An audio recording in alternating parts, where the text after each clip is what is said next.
In the 1970s, the apartheid government was in a PR crisis of note. The 1960 Sharpeville massacre laid bare the regime's brutality for all to see, supercharging the rise of anti-apartheid movements and sentiment with several calls for embargoes, sanctions, and disinvestment. In order to sanitize their image, the National Party funneled a lot of time, energy, and most of all, money into propaganda campaigning.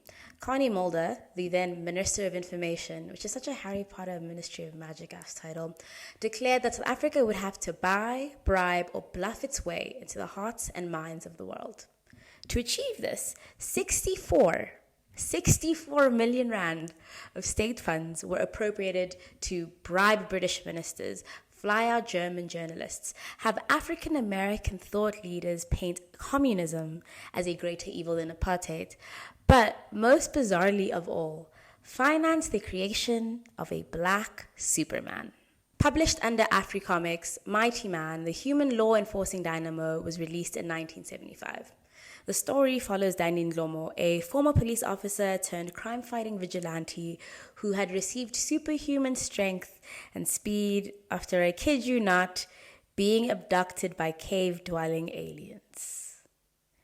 And even though over 47,000 copies were distributed over the next 2 years, there's very little information available about Mighty Man. I mean, until I came across him, I thought Kwezi, I think it is, was the first local superhero. And those like soccer comics that they used to have was like one of sort of the first instances of black superhero or comic media, I guess, not so much superheroes. Because he's not really a prominent pop culture figure. And even when I had first posted about this on TikTok last year, it was also a lot of other people's first time hearing this. And I've never really seen him referenced in like shows growing up or know any adults who've heard of him. What we do have left of Danny Ndlomo and AfriComics is actually a handful of digitized copies on the UCLA library website, which have been collected by historian William Werger, who'd first encountered the comic in 1977 when visiting South Africa after Biko's death.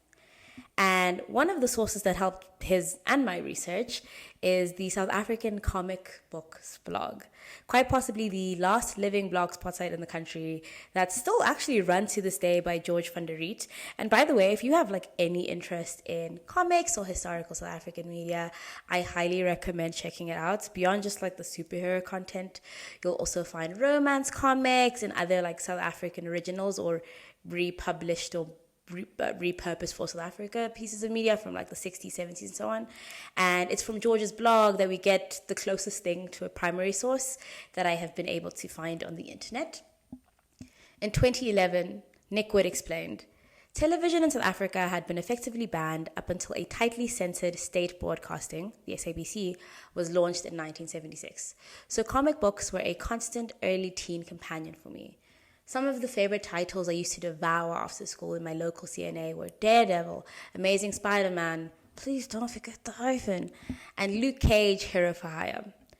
Luke Cage was an interesting anomaly to me, a powerful black American hero, but I was reading his exploits in a country where black people had been colonized, impoverished, and segregated into ghetto townships, away from peacefully privileged white suburbs. As I saw it, the height of black aspirations for those traveling in from the townships were as maid or gardener, depending on their gender. A locally oriented comic was in itself not a new phenomenon. South Africa by the 70s had a relatively long history of photo comics. Realistic comics sequenced by actors photographed in set-up scenes, panel by panel, with added speech or thought bubbles inserted. So the introduction of Mighty Man was not a novelty in itself. What earmarked him as different was that he was an illustrated superhero, a more expensive, swanky alternative to photo comics. This was in a market where South Africans had hitherto only published overseas reprints, such as D-Comics, and rebranded local labels such as Mimosa in the 1950s and 1960s, or Super Comics for the 1970s local equivalent of Marvel. Mighty Man, a man of fury and thunder, a flawless force of indestructible energy. A man who is proud of his people and their glorious heritage. A man aware of the strength, the noble character, the honesty and generosity of those blacks who walk the surface of Africa before him. Mighty Man, using his awesome powers and lightning-like speed against the criminal snakes and vermin who have forgotten the great legacy of their forefathers. The profits from these illegal gambling joints are used to finance other criminal activities. That's why I'm going to smash up every last one of them. He is known as Mighty Man, an inhabitant of the darkness, a night creature who keeps an endless vigil over the sleeping community. For crime never sleeps, and Mighty Man is its nemesis. How then can he now come under attack by law-abiding citizens? Why is the man of might publicly maligned, even as he battles to quell an outbreak of violence in the township? Yeah, okay, someone leave a like for that, gosh. So, Mighty Man debuted almost a decade after Marvel's Black Panther and just a few years before Luke Cage. And while Black Panther wasn't the first black superhero in comics, he was definitely the first African one. His first appearance was as a supporting character in a 1966 Fantastic Four issue, but it wasn't until 1971 that he would have his first solo saga, one where he'd fully actualize into the man, the myth, the legend, and his stories really begin to address themes of race, oppression, and colonization.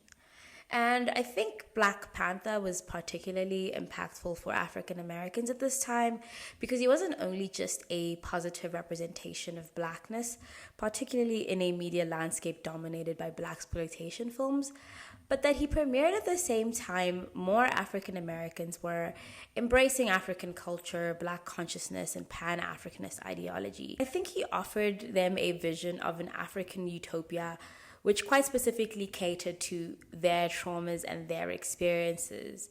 I think you see this most in the 2018 live action film, which I'd argue is incredibly US-centered, despite how much it's resonated across the world with so many different parts of the diaspora and continental Africas. While it's a celebration of continental culture, it's really about envisioning a utopia where African Americans especially hadn't been kidnapped, displaced, and enslaved. And I will discuss this in greater detail in another video about the film's costume design. But Wakanda is essentially just America painted African. It's not so much about the flaws of oppressive systems, but that those systems would work better if black people were in charge.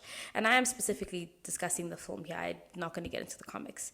And even with all of its pro-black messaging, it's still a film in the MCU military-industrial complex, where the CIA can be a tool for good, and a little bit of change is cool, but you should never permanently disturb the status quo. And in that way, the film serves a similar effect as Mighty Man. Like I mentioned, this was a comic created by the Apartheid machine as a part of a propaganda campaign. So even while it was directed to Black South Africans, it wasn't for Black South Africans. Mighty Man takes place in a generic township, one that's most likely modeled on Soweto, where there are virtually no white people and integration is non-existent. This is just portrayed as the natural order, and the people we see as good, moral, and right are the ones who most align themselves with apartheid dogma. From the very first page, you're greeted with a man who loves being a cop, whose greatest passion is serving the police state with a visceral hatred for criminals. After getting shot during a robbery, Danny Nglomo is strictly advised to refrain from physical exertion, but because he does it for the love of the game, he's just as happy to take on desk duty at the station, even if it means, gasp, taking orders from a woman. He regards these thugs, gangsters, drug dealers, who of course are all black, as people too lazy to work and learn, that their poverty is a character flaw, a moral flailing, as opposed to the intended result of an unjust system. And Mighty Man is an example of how to be a good black person, and sort of providing reason as to why there is racism towards the other kinds of black people. And of course, this is at complete odds with the socio-political environment of the time.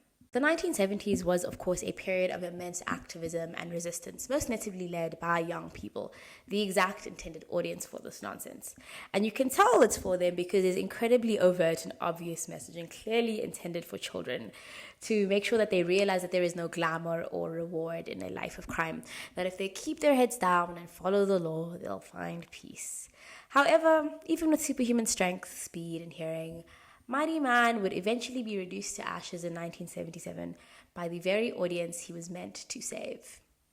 They burned down the newsstands, complained the creative originator of Mighty Man, Richard Manville. They threw the things on the ground, and we had to stop publishing them.